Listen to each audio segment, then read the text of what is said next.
गीता के इस वीडियो में मैं गीता के पहले अध्याय का 31वें श्लोक से 47वें श्लोक तक वर्णन कर रहा हूँ।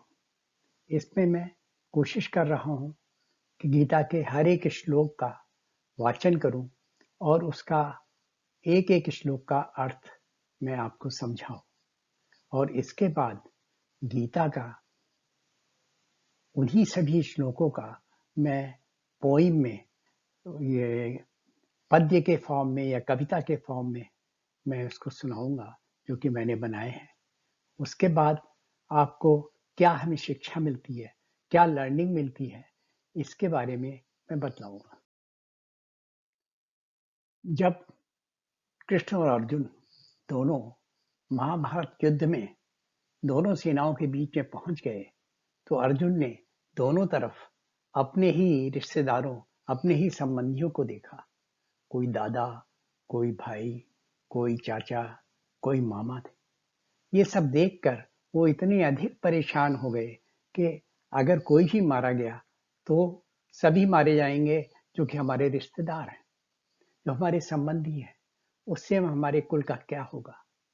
ये सब अनर्गल बातें सोचने लगे और बहुत सारी निगेटिव फीलिंग्स, बहुत ही निराशाजनक बातें उनके मन में आने लगी और ऐसे समय गीता के सही संदेश की आवश्यकता महसूस होने लगी। पहले अध्याय का 31वां श्लोक है जिसमें बता रहे हैं कि निमित्तानि च पश्यामि विपरीतानि केशव न च श्रेयोनुपश्यामि हत्वा स्वजनमाहवे।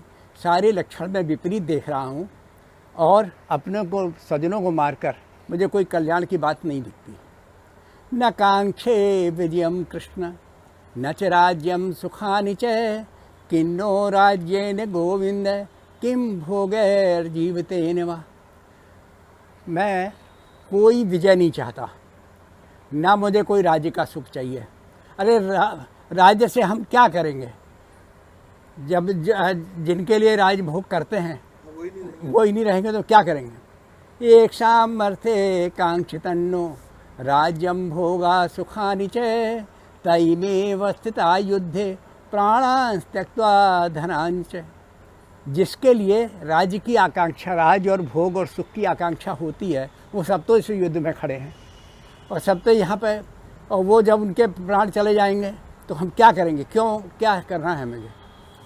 आचार्या पितरा पुत्रा तथैव च पितामहा मातुला ससुरा पौत्रा श्याला संबंधिन तथा। आचार्य भी खड़े हैं, पितर लोग भी खड़े हैं, पुत्र लोग भी खड़े हैं, पितामह भी खड़े हैं, मामा भी खड़े हैं, ससुर भी खड़े हैं, पौत्र भी खड़े हैं, श्याले भी खड़े हैं, संबंधी भी खड़े हैं। तो एतान हन्तुमिच्छामि न तोपि मधुसूदन अपि त्रैलोक्य राजस्य खेतो किन्नु मही कृते।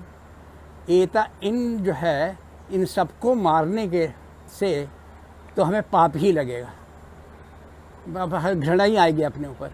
हमें चाहे त्रैलोक्य का राज भी मिल जाए, तीनों लोगों का राज मिल जाए, तब भी इनको मारने से क्या फ़ायदा। हमें छोटी सी ज़मीन जो मिल जाएगी इससे तो कोई क्या, हमें तीनों लोग मिल जाए तब भी नहीं मैं मारूंगा। निहत्य धार्त राष्ट्रान्न का प्रीति शान जनार्दना पापमेवाश्रयेदस्मत् न तानातितायिना। उसने बताया कि धृतराष्ट्र पुत्रों को मार कर भी हमें क्या प्रसन्नता होगी, मतलब कौरवों को मारेंगे हमें क्या प्रसन्नता होगी। ये तो आतताई हैं, अत्याचारी हैं, अत्याचार कर रहे हैं, लेकिन इनको भी मार कर, चूँकि हमारे कुटुंबी हैं तो उनको मार के पाप ही लगेगा। तस्मान्नारा वयः मंतुम धात राष्ट्रान् स्वबान्धवान् स्वजनम ही कथम हत्वा सुखिना श्याम माधव। हे माधव, हम धृतराष्ट्र पुत्रों को मारने के लिए हम योग्य नहीं हैं। हमें अपने कुटुंब को मारने में अच्छा नहीं लग रहा और हमें सुखी तो नहीं मिलेंगे, हमें सुख तो नहीं मिलेगा। यद्यप्येते न पश्यन्ति लोभोपहत चेतसा कुलक्षय कृतम दोषम मित्रद्रोहे च पातकम। हालांकि यद्यप्येते, हालांकि ये लोग लोभ के ने इनका हर लिया है, मन इनका हर लिया, लोभोपहत चेतसा, इनका मन जो है वो लोभ ने हर लिया है। और ये कुल के नाश करने में होने वाले दोष को भी नहीं देख रहे हैं और मित्र से द्रोह करने के पाप को भी नहीं देख रहे हैं। कथम न गेयमस्माभिः पापादस्मानिवर्तितुं कुलक्षय कृतम दोषम प्रपश्यद्भिर्जनार्दन। और ये जो है ये नहीं देख रहे हैं कि इन्हें विचार करना चाहिए कि कुलक्षय कर देंगे तो कितना बड़ा जो है आगे भविष्य में नुकसान होगा। हम तो ये जानते हैं, कम से कम हम तो सोचें, हम तो इसको सोच पा रहे हैं कि कुल के नाश करने में क्या होता है। कुलक्षये प्रणश्यन्ति कुल धर्मा सनातना धर्मे नष्टे कुलम कृष्ण मधर्मो भी भवत्युत। कुल के नाश होने पर जो सनातन कुल धर्म हमारा चला रहा है, परंपरा से जो कुल धर्म चले आ रहे हैं, वो सब नष्ट हो जाएंगे और धर्म के नष्ट से होने से अधर्म जो है बढ़ जाएगा।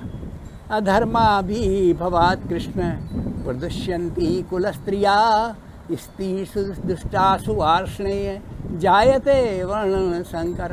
और जब अधर्म बढ़ जाता है तो कुल की स्त्रियां भी दूषित हो जाएंगी, सब तो जेंट्स मारे जाएंगे यहाँ पे।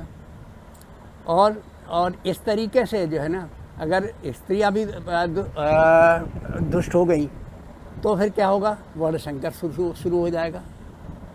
संकरो नरकायैव कुलग्नानां कुलस्य च पतंत पितरो ह्येषां लुप्त पिंडोदक क्रिया। और जब वर्ण संकर हो जाएगा तो पता ही नहीं है कौन किसके कुल के हैं, किसका बाप कौन है, ये भी पता नहीं लगेगा। तो उससे क्या होगा, जो पिंडदान वगैरह जो क्रियाएं हैं श्राद्ध की, पिंडदान की, ये भी सब खत्म हो जाएंगी जब किसी को पता ही नहीं कौन किसका बेटा है, कौन किसका। दोषे रहते कुलग्नानाम वर्ण संकर कारिकई उच्चाद्यन्ते जाति धर्मा कुल धर्मा च शाश्वता। वर्ण संकर होने से सारे कुल में दोष लग जाता है, सब जो है मिक्स्ड बन जाता है, कुछ पता नहीं लगता, और जाति धर्म भी नष्ट हो जाते हैं और शाश्वत कुल धर्म भी नष्ट हो जाते हैं। उत्सन्न कुल धर्माणाम मनुष्याणाम जनार्दना नरके नियतम वासो भवति इत्यस्य सुश्रम।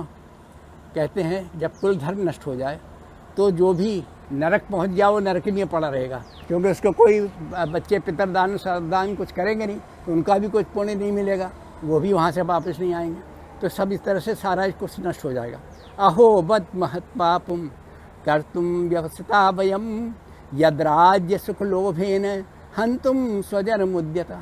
अरे मैं राज्य के लोभ में कितना बड़ा पाप करने जा रहा हूँ, और क्योंकि हम स्वजनों को मारने के लिए उद्यत बैठे हैं यहाँ पे युद्ध में, कितना बहुत बड़ा पाप है ये। यद माम प्रतीकार मशस्त्रम शस्त्रपाणया दात राष्ट्रारणे हन्यो तन्मे क्षेम तरम भवेत्। यद मैं तो ये सोचता हूँ बिना मैं कोई प्रतिकार नहीं करूँगा, और मैं प्रतिकार नहीं कर रहा हूँ तब भी ये मुझे मार दे तो मार देने दो, ये भी कल्याणकारी है। हमारा कुल तो खराब नहीं होगा, कुल तो नष्ट नहीं होगा। एव मुक्त्वा अर्जुनः संख्ये रथोपस्थ उपाविशत् विसृज्य सशरम चापम शोक संवेग्न मानसा। इस तरह से उन्होंने अपने सब हथियार छोड़ दिए और रथ के पिछले भाग में ऐसे बैठ गए आराम से, हमें कुछ नहीं करना है। अच्छा ऐसे कविताओं में सुनो, देखता विपरीत ही सब लक्षणों को अब यहाँ मार रण में स्वजन को कल्याण हो सकता कहाँ। चाह कृष्ण न विजय की न राज्य सुख की कामना, राज्य जीवन भोग को अब किस प्रयोजन चाहना। चाह जिनके लिए होती राज्य धन सुख भोग की, त्याग रण में खड़े धन और चाह प्राण के मोह की।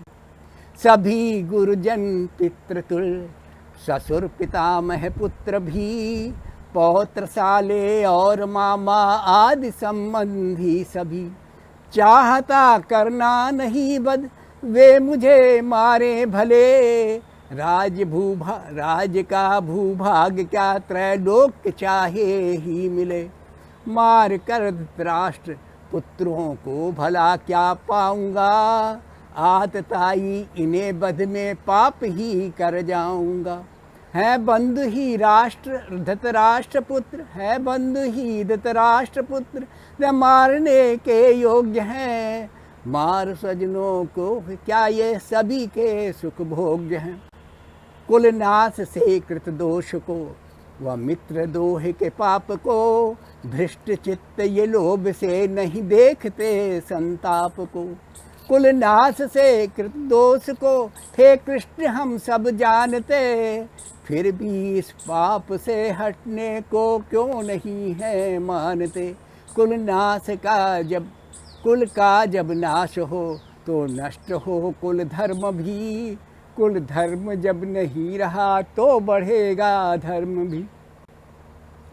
अधर्म के बढ़ने से कुल की स्त्रियां दूषित बने, स्त्रियां दूषित हो तो फिर वर्ण संकर को जने।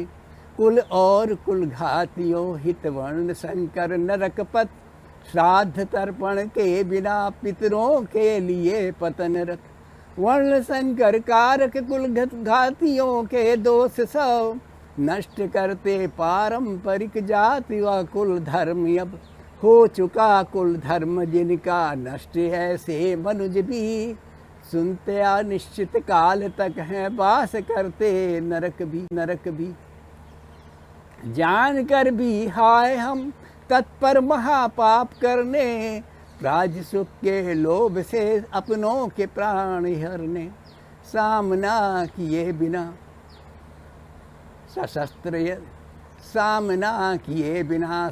सशस्त्र यदि धृतराष्ट्र पुत्र, होगा यही हित कर मारे रण में मुझे निशस्त्र। शोक से उद्विग्न मन धनुष बाण छोड़कर, रथ के पीछे बैठ गए पार्थ ऐसे बोलकर। अगर आप देखने की कोशिश करो कि हमें इससे क्या लर्निंग मिली। Gita is the teaching of Krishna imparted to Arjuna when he lost his nerves on the battlefield at the Kurukshetra, when he found himself facing his own dilemma. Every human being faces dilemmas, big and small, in their everyday life when performing their duties. Number one, anxiety disorder. The dilemma was first is anxiety disorder. Arjuna was suffering with anxiety disorder, in which one starts feeling intense fear of a specific object or situation. The fear goes beyond what is appropriate and may cause excessive unrealistic worry and tension with little or no reason. Second, emotional warning sign. All guilt is an emotional warning sign. It robs us of vitality, health, and the peace of mind. Guilt upon conscience is like rust upon iron. Guilt consumes the guilty. Sometimes guilt-prone people carry a strong sense of responsibility to others, and that responsibility makes other people see them as leaders. If guilt is suppressed, it may result in laziness, suspicion, and frustration. The worst thing one can do when feeling guilty is to do nothing or abandon one's duty. Last में यही होता है. Then chronic guilt affects mental health adversely. If guilt is suppressed, it may result in laziness, suspicion, and frustration. Scriptures recommend confession and allotment to overcome guilty. लोग church में जाके confession करते हैं ना इसमें. How can you rejoice when constantly feeling guilty and condemning yourself? Guilty person is always scared. Conversely, a guilt might not be always a negative emotion. Feeling of guilt may signal leadership potential. Guilt-prone people carry a strong sense of responsibility to others, and that responsibility makes other people see them as leaders if do. मतलब this is the solution. हमें आशा है कि ये episode आपको पसंद आया होगा, और पसंद आया है तो आप इसे लाइक और सब्सक्राइब करिए। अगर कुछ प्रश्न है तो वो भी आप पूछ लीजिए, कमेंट पे दीजिए, जिससे कि हमें हमारा उत्साह बढ़े और हम आगे इस तरह के और वीडियोस आप पे डालते रहें।